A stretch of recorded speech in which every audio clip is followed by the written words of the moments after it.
My presentation window. Where is it? I had it ready.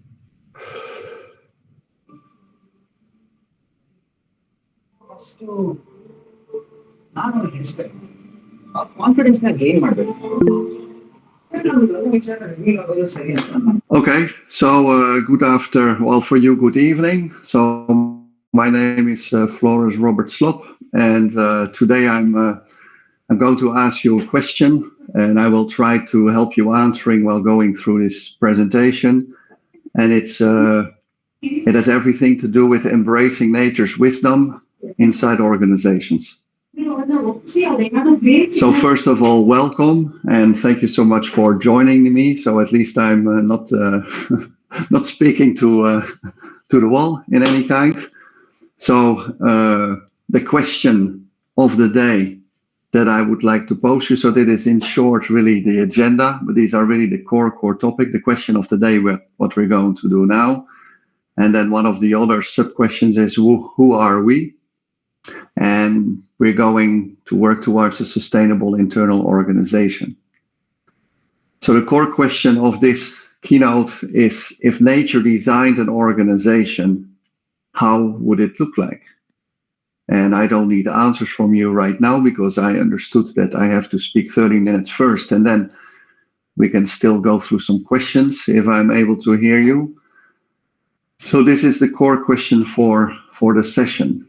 And before we can answer that, probably we need to go to some other things, because if you look at what's happening in the last years around the world, you hear a lot of terms like organic. So if nature would design an organization, would it be related to organic shapes, forms, whatever it may be? What about biodiversity? Would nature does anything with biodiversity?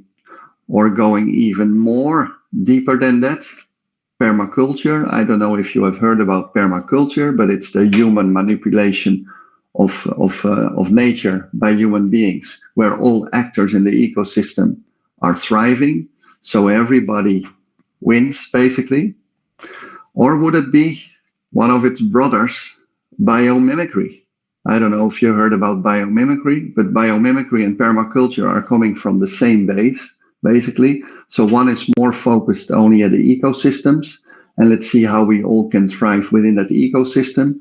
And biomimicry really is around studying nature, looking at it from 3 different types of levels of forms, processes, and systems, and see what we human beings can adopt from nature in order to make our own lives better, in order to mirror our own lives, because obviously what we would like to copy from nature, that should help us further. And then of course, then there's this most popular word that probably is used in those last months and maybe even few years already. It's around sustainability. So does sustainability has something to do if nature would design an organization? First of all, we can have a look. This is a little piece from biomimicry and also permaculture. So it asked me a couple of questions. How does nature process information? How does nature distribute resources? Basically, this entire living world that is called nature, that has so many answers for all of us to create more resilience, more regenerative and more beautiful world. And it's time basically to quiet down, to stop our smartness, and to observe and to listen rather than to always think we have an answer. And we should try to reconnect to nature's wisdom. And we should ask the question, how would nature solve this? This is typically something that biomimicists do, permaculture people do, and this is what I'm going to do during the remaining of this presentation too. But there's one more extra point. We should not just look at nature being that other part, because nature is more than just nature. And that is the part that I feel at the moment is the missing link between a lot of other things happening also when it comes to sustainability and also when it comes to answering this question, how nature would design an organization if it could. So yeah, why do I ask this question in the first place? Well, because I think we have forgotten who we are. Sir, slides are not changing. Sorry? You go to proper slide. I don't hear, sorry, I don't hear you.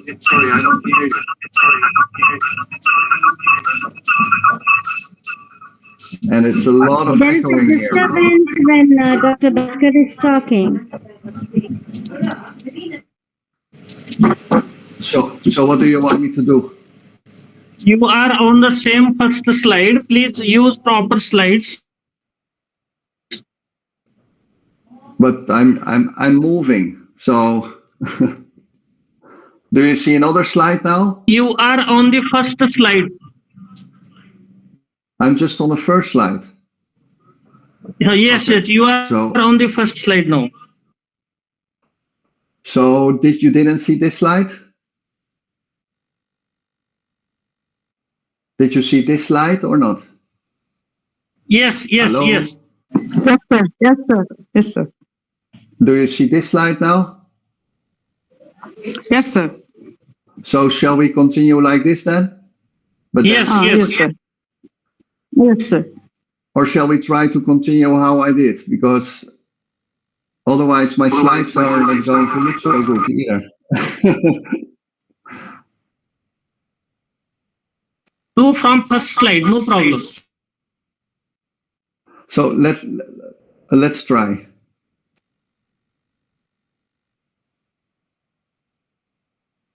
So you see this? Yes. So I'm going to move to the next slide. Let's see. Do you see this?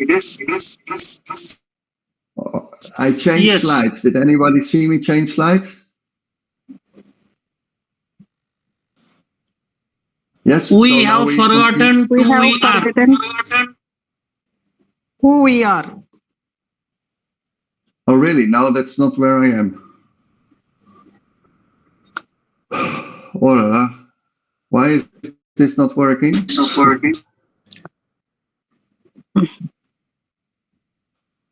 No, sir. Hmm. Okay, next slide. So, Okay. so I will do it manually. Next slide. Okay.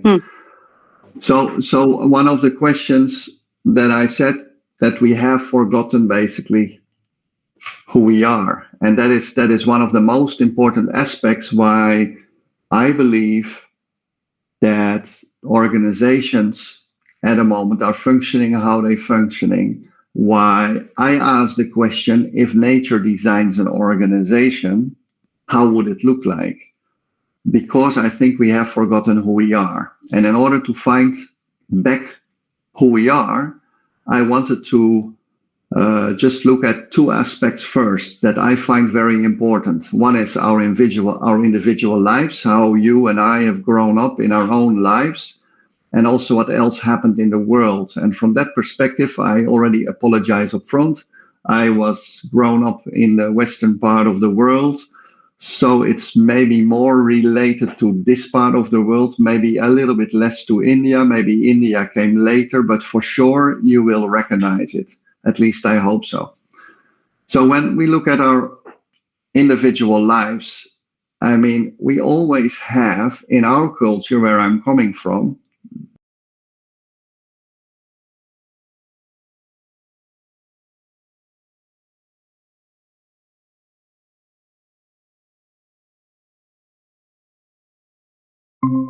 so if we are born as a baby into this world, then we're really part of life. And life, I would want to make equal for a second as nature, because we are born from the womb of our mothers, all of us.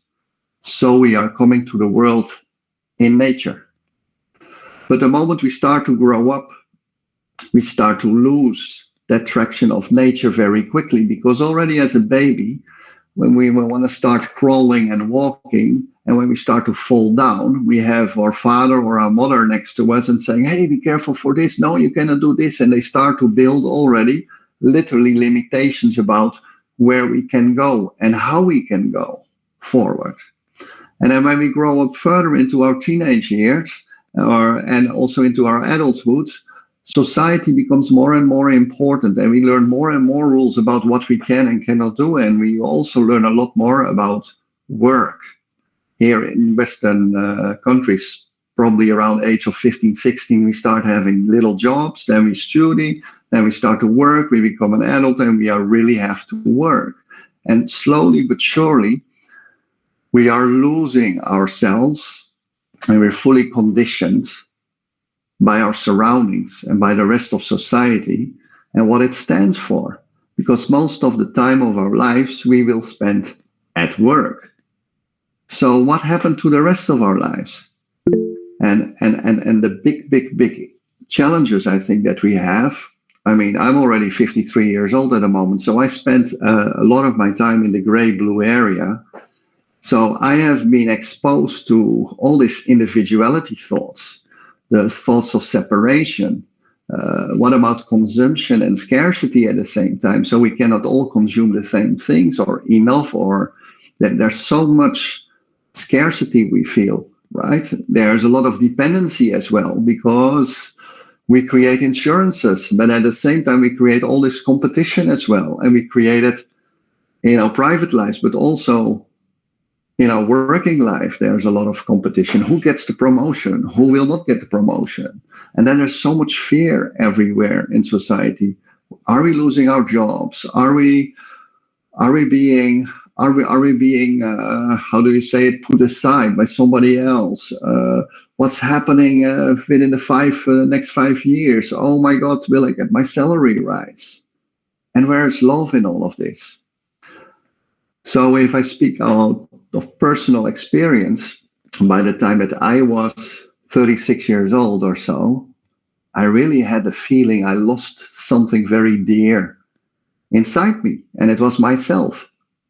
I felt like I lost the connection to my own being. And of course, when we work a lot, then there's always something like this.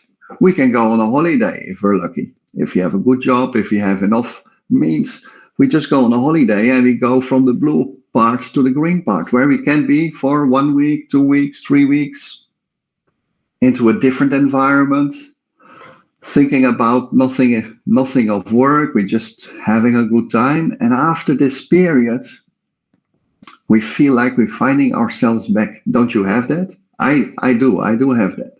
But the problem is that after that holiday, we have to go back again to our work. And very quickly, we're back into the same situation.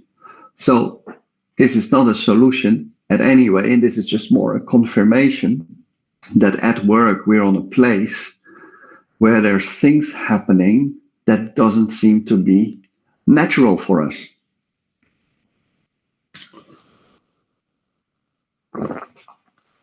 Then I go to the next slide.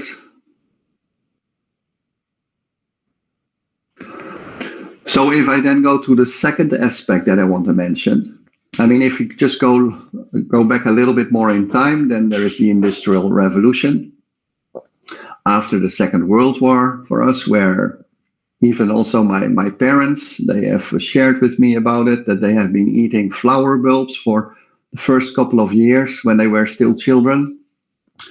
The World War was over, and then the Industrial Revolution starts to come up. And we go from scarcity to a great pursuit of production. There's a lot of production happening, and we go to a great pursuit of efficiency. I don't know if you've heard about Taylor and Taylorism, where we're starting to put people in factories, and where we started to do only a tiny little piece of the process. And we did it as good as we possibly could. So everybody did a tiny little piece of the process all day long, so at least we could produce a lot. So we were in a great pursuit of monocultures at that time as well, and not only in the factories, but especially in the fields, in the agriculture, and also in boardrooms. People that were directing companies, they look all the same. And then also employees in organizations, they all look the same. We have been pursuing monocultures in every aspect of the word, in every field possible, to create a higher efficient, more productive, and also better prosperity. But hey, that was then. And we're still trying to do that. And we can see that our entire society, the entire world at the moment is bursting.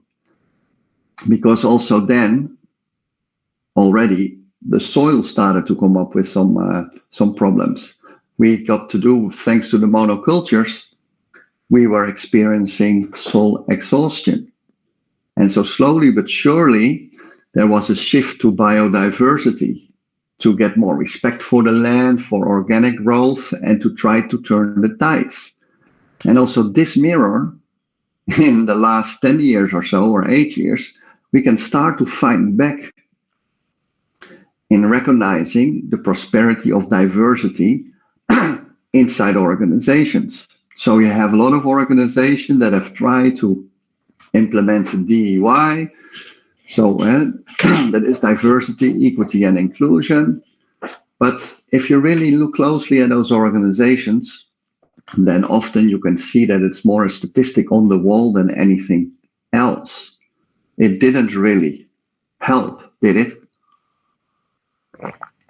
Because if you really look at the newspapers, if you look at television, if you check worldwide, the percentages of people burnout, the percentages of people overstressed, anxiety, even suicide has never been that high as it is at the moment. And it's a general trend. What is happening with the world? It looks like the people are really pulling the plug because somehow they are not able to cope with it anymore. So their body says stop, or their mental health says stop. But anyway, they try to pull the plug. They have no more energy left in their body and they need to rest because they don't see any solution.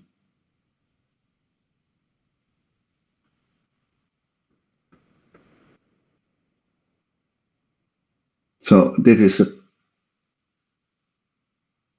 because at the end of the day, what are we? We are nature. And this is my message for today. We are nature. And part of that is we are energy. And this is something that is still very much taboo in organizations to talk about, in companies to talk about, although we speak about it every day. We have a lot of proverbs in whatever language that are related to energy, that are related to natural way of doing things. We talk about it each time, and yet nobody really realizes that we are nature. We are energy. So now I have to go here.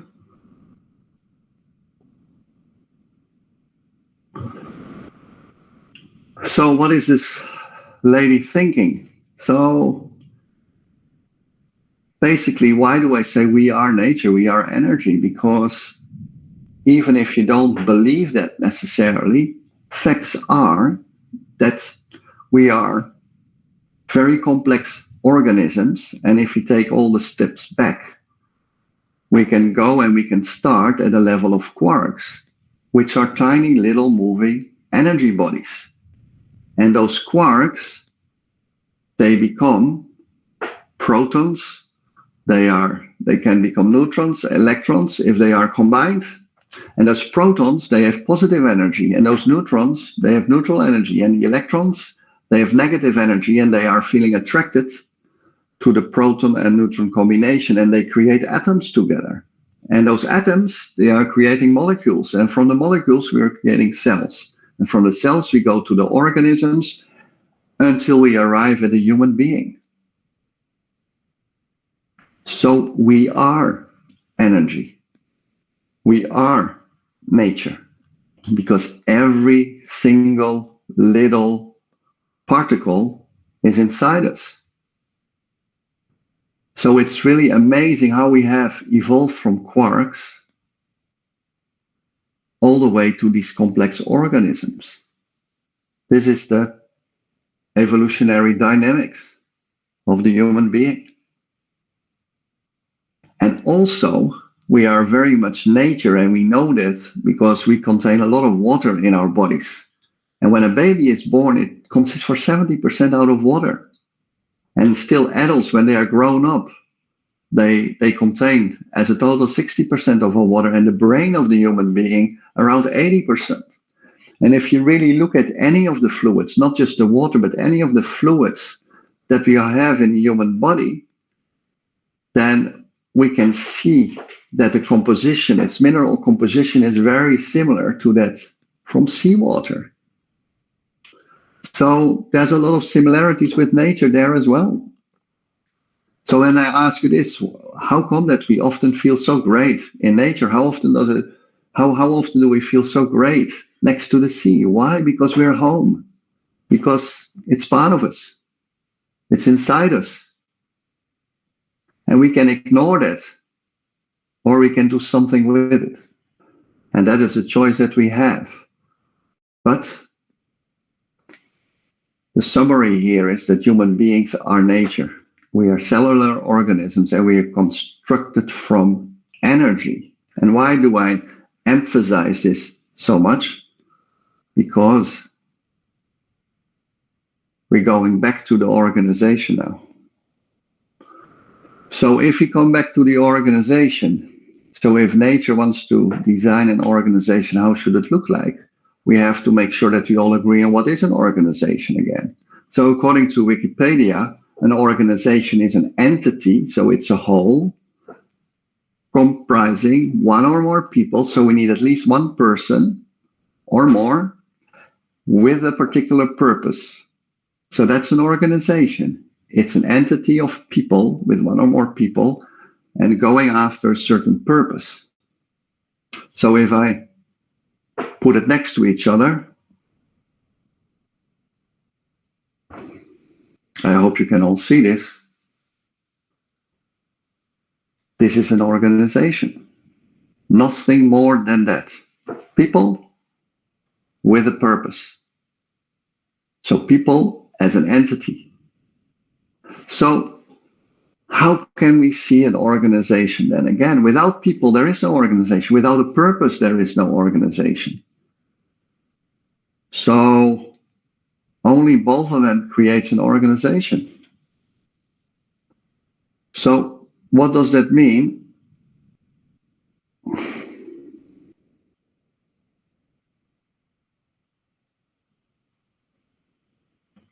For the organization.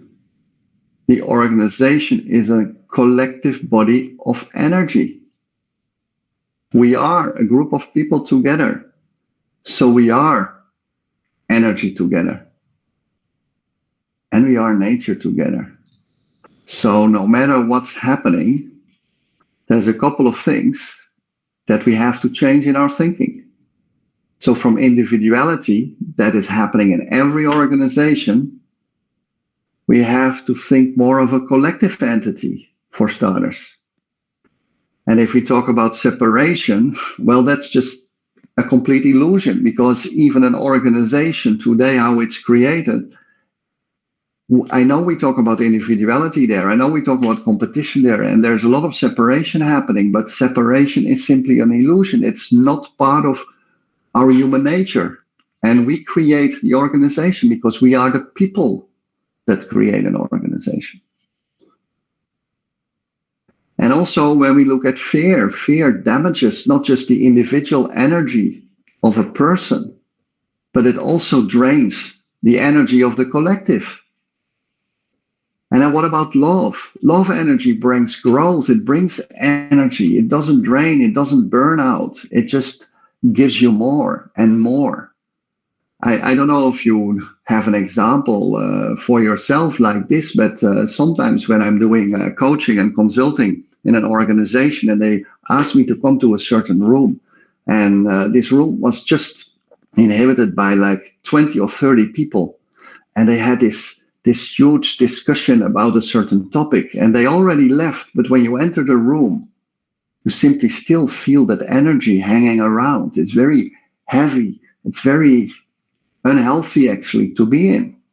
It was like a negative draining energy, an energy that was produced by fear, by anger, by frustration, by a lot of things, not by love. But there's also other examples. Sometimes you can see a colleague who's really down and you're there with a couple of other colleagues and you're talking quite positively and optimistic with each other. And you can see that this person that was quite down, together after 10 minutes, we have lifted the spirit up of these people. That is what the love energy does. That is what love can do to anybody in an organization. So we can choose. We can choose. And of course, purpose in an organization should bind the people. So therefore, purpose should be clear in all the thoughts of leaderships, all the word of leaderships, the actions and all other communication between leadership and its employees, the managers. It should be fully transparent. Everything that is happening around the purpose of the organization should always be transparent and clear communication. That would bring so much more synergy for the organization. And then one of the other big things is, from dependency thinking inside organizations, we should go through connection thinking, because that's really not the same thing at all. If you are dependent on your manager to do certain things so you can continue, or the other way around, that's not good. This is what has been created by society for generations and generations. If we create simply a connection where we have an equal pull and push of providing help and asking information, that's a healthy situation. That's a natural situation where everybody can thrive in.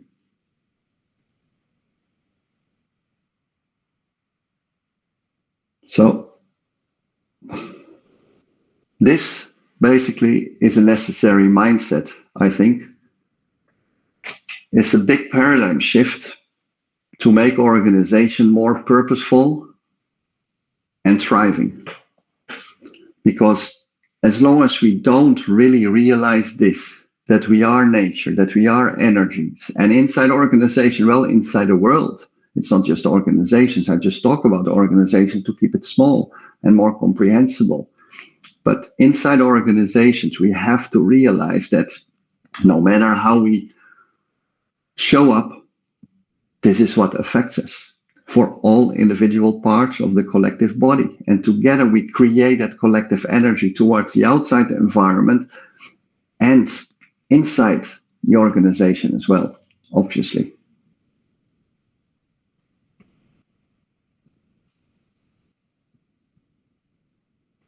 So I see it's already a little bit later, but I think we had quite a bit of hold up, so I just can continue quickly to the end, I hope. And otherwise we have less questions to ask.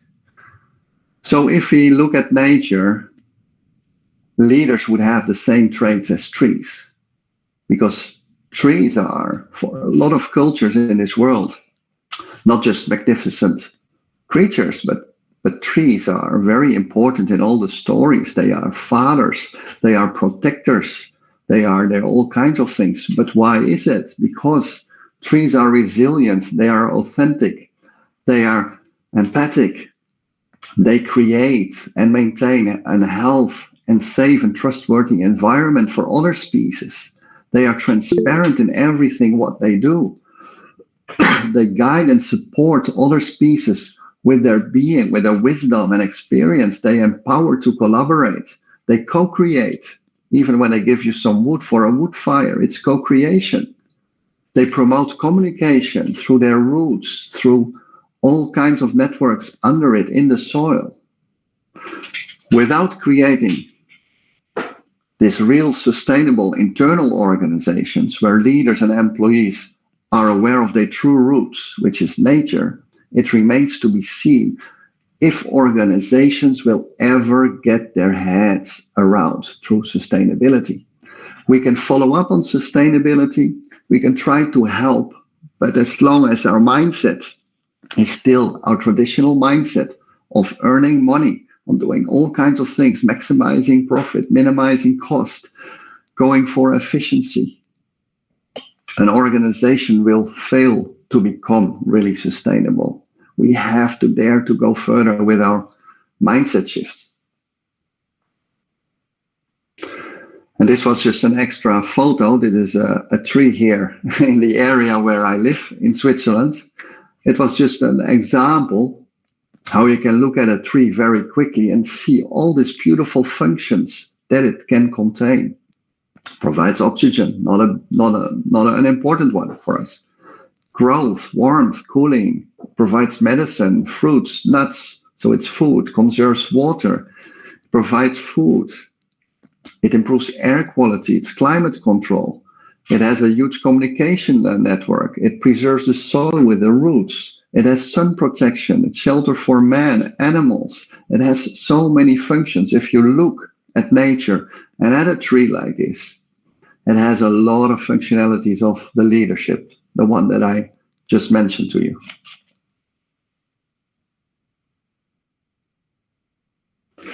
So then I'm coming back again to if nature designed an organization, how would it look like further? Oh, I have to do it here. So nature would see an organization as an ecosystem, right? And an ecosystem is continuously working towards an equilibrium without even ever reaching it. So it works to an equilibrium, it will never ever reach it, which creates inside the ecosystem, and it would create inside the organization perpetual transformation. And if nature would design the organization, its purpose would be to thrive, because that is nature's purpose too. It is to thrive. And if that is not possible, it would at least try to sustain, to survive. And this is also something, sorry for that, I almost start to cough. And that is also something that is very, very, very important. And nature, of all places, would never need a change manager. We have a lot of organizational change manager in this world. Hence, even I have a lot of organizational change management too in this world. One of the reasons why I want to present this, because we should not need those people. Because adapting and changing condition is part of what the organization would do continuously if it has a natural design. And the next one is one of the more important too. It's the ability of being in sync with its environment. This would be one of the most fascinating parts of such an organization if nature would create.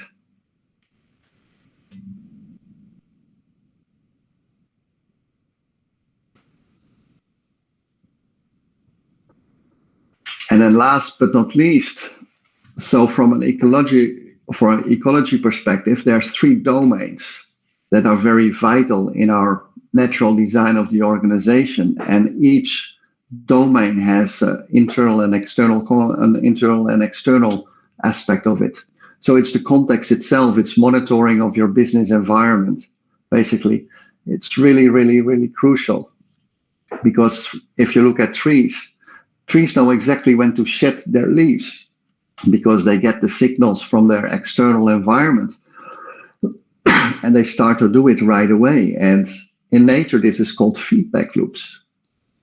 So wouldn't it be crucial for an organization to have feedback loops towards the external organization, for clients, for suppliers, for whatever it is that we have a collaboration with, but also for our internal organization? For example, how are we thriving? How is the purpose of the organization going? What did we achieve? What did we achieve? What didn't we do achieve? What should we do better? Both ways. Feedback loops, very, very, very important. And the second point, from an ecology perspective, is the relationships. It's so much more. It's so important, and it's not about competition. And with organizations in the external environment, it's definitely mostly about competition, but also there it should be more about cooperation. And internally in the organization, it should be definitely about collaboration and truly connecting and co-creating, because this is what the mindset of nature is about. The mindset of nature is connection. So as you can see here with the bird, what is very, very typical in nature, it's mutualism. This is an example of mutualism. For protection, that the crocodile provides to the bird does something back to the crocodile. It gives a free dental cleaning. So this is pretty cool. And then the third part, that is nature's specialty, that is dealing with change. Currently, organizations are incapable of dealing with changes. We still need change managers. Why? Because we always try to be as efficient as possible. We try to minimize the cost. We try to maximize the profit. We try to be as efficient as possible with our processes. And we forget one important thing. While pursuing all of that, we become less flexible, less adaptable. So nature doesn't do that. Nature looks at effectiveness, doing the right things, but not necessarily always in the best or most efficient possible way. Because to do that, you lose control. You lose your dynamics with the changing environment at all times, and you're no longer able to follow all the time this environment. And one of the other important things dealing with change, and here it comes again, is diversity. It's about diversity and inclusion. You have to look at your organization. Is your stock of whatever you need, is that diverse enough? And your stock can be human beings, it can be products, it can be different services, but everything should be diverse enough so that you are basically managing risks as well. And diversity, when it comes to human being, is not as important as the inclusion of that diversity of human beings, because this is what we truly need in order to get back to our adaptability, to get back to innovation, to become creative. Everybody is talking about it, but we forgot that we need to be inclusive first. So this is how, on a high level, a natural design could look like inside organizations. But with the most important thing there is, we need to start making this mind shift, especially leaders, because they will need to lead by example, as they should be doing at all times, because this is the most important thing for the next period of time. The organizations, they are bursting. They are so completely exhausted. The people are exhausted. We cannot go on with this. And this direction of following up with natural-based principles is one of the ways forward that I am pursuing at the moment with a colleague of mine in the Netherlands. So then I have another message. I think I saw it recently in a movie, and I said that fits really, really well into this presentation too. So it's not the strongest species that survives, nor the most intelligent one. It's the one that is most adaptable to change that will survive in nature on this Mother Earth. I thank you very much for your listening and for your time. Thank you so much. And as I learned to know myself, we are only a human expression of nature. Thank you so much.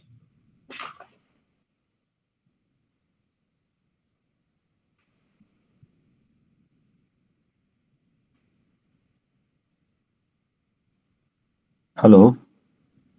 Hello? Can we ask some questions, sir? Yeah, I think so. There's still a little bit of time. Sir, you have given very nice presentation. So thank you so much, sir. Yeah, you're welcome. It was a pleasure to do this. My name is Sham, and my question is that what is the journey of energy in this nature? Journey of energy. Sorry, the journey? Journey of energy in the nature. Sorry, I don't hear it very My question well. is, what is the journey of energy in the nature? Would you be able, You got do we that? have a chat here? Would you be able to write it for me somewhere? Okay, sir. Okay. Thank you, sir. Sorry, yeah, but I don't hear you so well.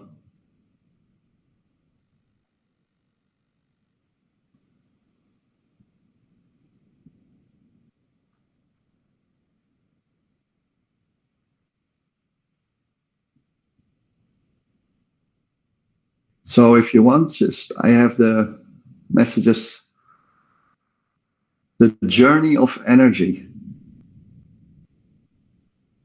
So what do you mean exactly with the journey of energy in nature? I mean, energy is always switched on, right? I mean, this is the problem that I don't know if I'm going to answer your question or not, but one of the big issues with people and energy is that we do not realize that we are always switched on. We cannot switch energy off. Energy is always there, no matter what. So even right now, I'm answering your question. I'm full of energy. You're full of energy. We cannot switch it off. Even not when we are asleep, we don't switch off energy. Although the energy is mostly focused at the inside of the body. When we are awake, it's at the outside of the body. So nature of energy is always there. It's always present as well. So I'm not sure what you mean with the journey of energy in nature.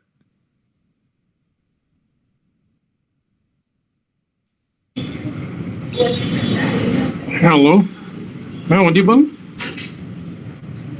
Yep. Hello. Yeah. Sir, Dr. Shukla.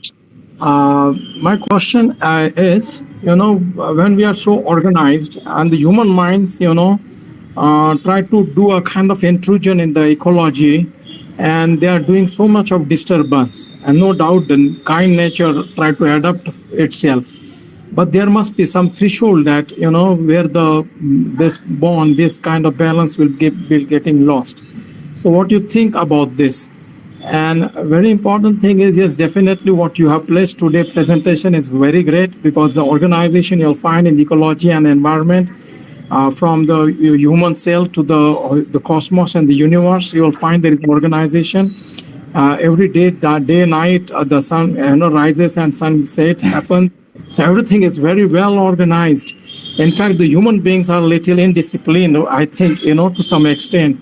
Man is doing such a great disturbance to the ecology. So still environment is playing role. Nowadays we are finding out some calamities and other things.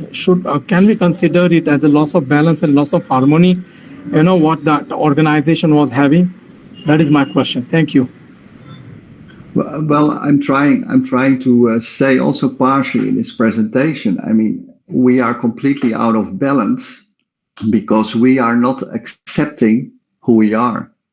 We are not accepting who we are. We are nature, and yet it looks like we are opposite of nature, because you are part of your family too, if you have a family, right, sir? So, and you would never try to harm your family. You would try to take care of your family. But we are all part of nature, and we do not realize that well enough. And so we create inside organizations, we create a culture that is the opposite of nature. We create a culture where there is no collectiveness. We create a culture where there is no real connection. We create a culture where we do not have one purpose. Hello? Yes?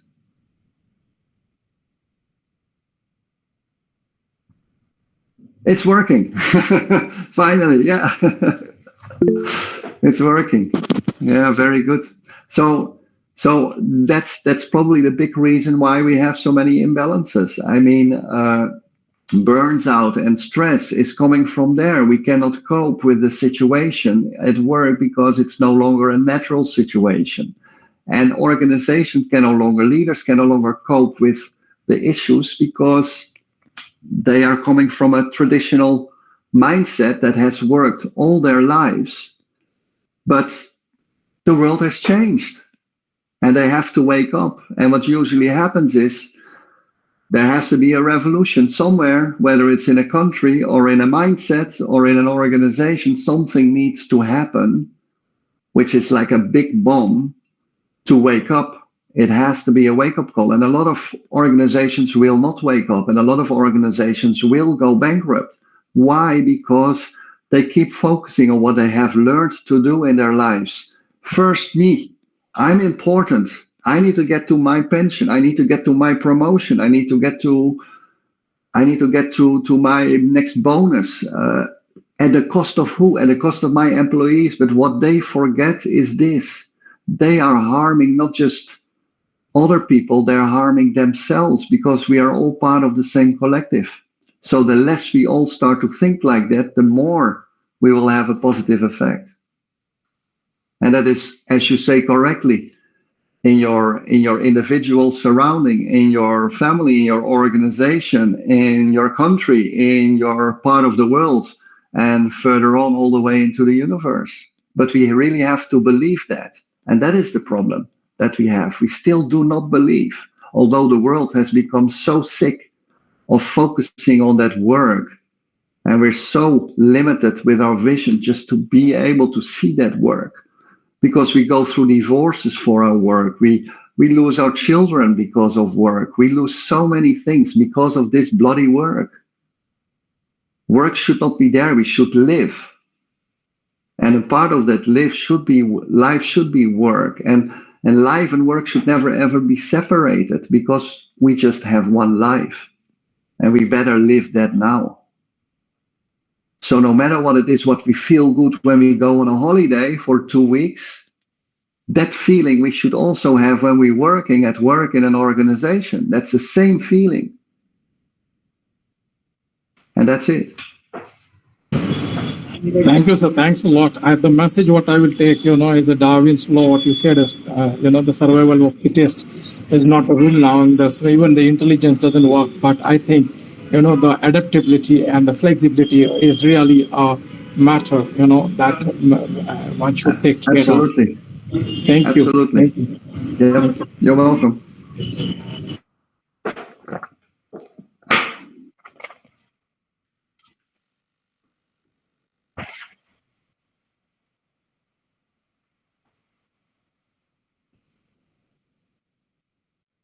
Yep.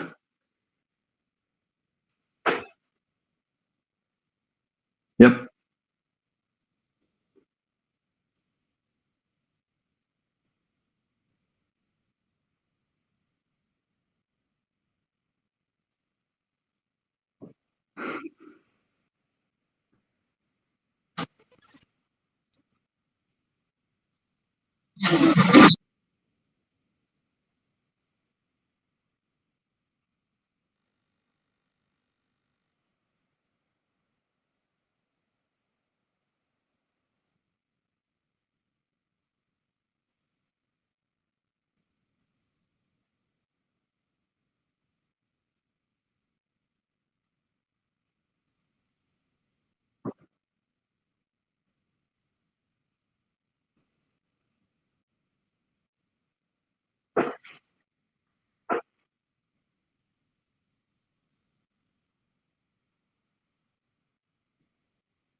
Thank you so much, too. It was really a pleasure doing that for you. I mean, it was very spontaneous, and I really looked forward to it. And hopefully you all could follow it. It was a little bit of a pity for the PowerPoint that didn't work properly because I had a lot of animation in it, actually. But, well, that would be for a next time, maybe.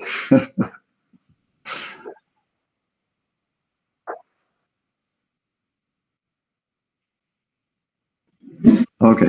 Well, thank you very much. So there's no more questions. So then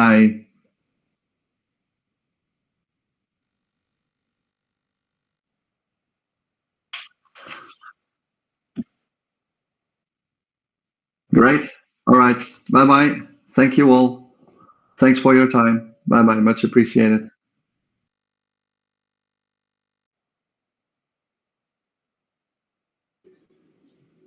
बेदकर sir आप feedback link फिर से अगर एक बार डाल दें तो शायद